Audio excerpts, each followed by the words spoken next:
Projet yanje niyo gukora produits cosmétiques ariko cane ku bijanye n'amazi amota neza ariyo bita parfum.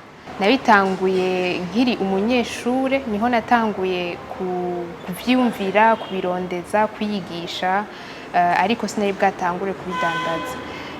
Kubidandaza naho nabitanguye mu mwaka wa 2022 muri septembre, donc ndamaze umwaka n'inusu ushika. Hama nkaba kuva ico gihe nguma niga, nguma mbandanya nongera mu byo nkora, kandi uko mbona n'abantu bariko baravyakira bagenda barabikunda, ndabona yuko tutera tukora vyiza gusumvya. Nubwo ibintu byose birimwo parfum, yaba ari amavuta, yaba ari amasabuni, yaba ari amazi, ayo mazi yo kwisiga umuntu aza arapompa, ibintu byose bijanye na cosmétique ariko birimwo ikintu c'akamoto.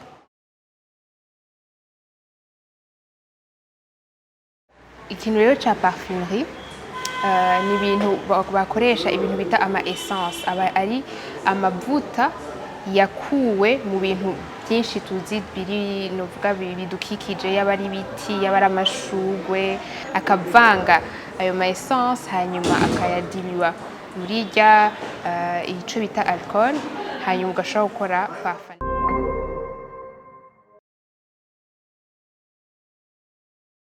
Imbere yuko par exemple ndonka umutahe wo muri Paris, natanguranye umutahe ndawushize mu francs novuga yari nka 3 millions. Donc naproduije ibingana n'ivyo, hanyuma ndandaza nk'ibingana nk'ivyo nyene. Novuga bénéfice urashaka nka 20-30%. Sivyo?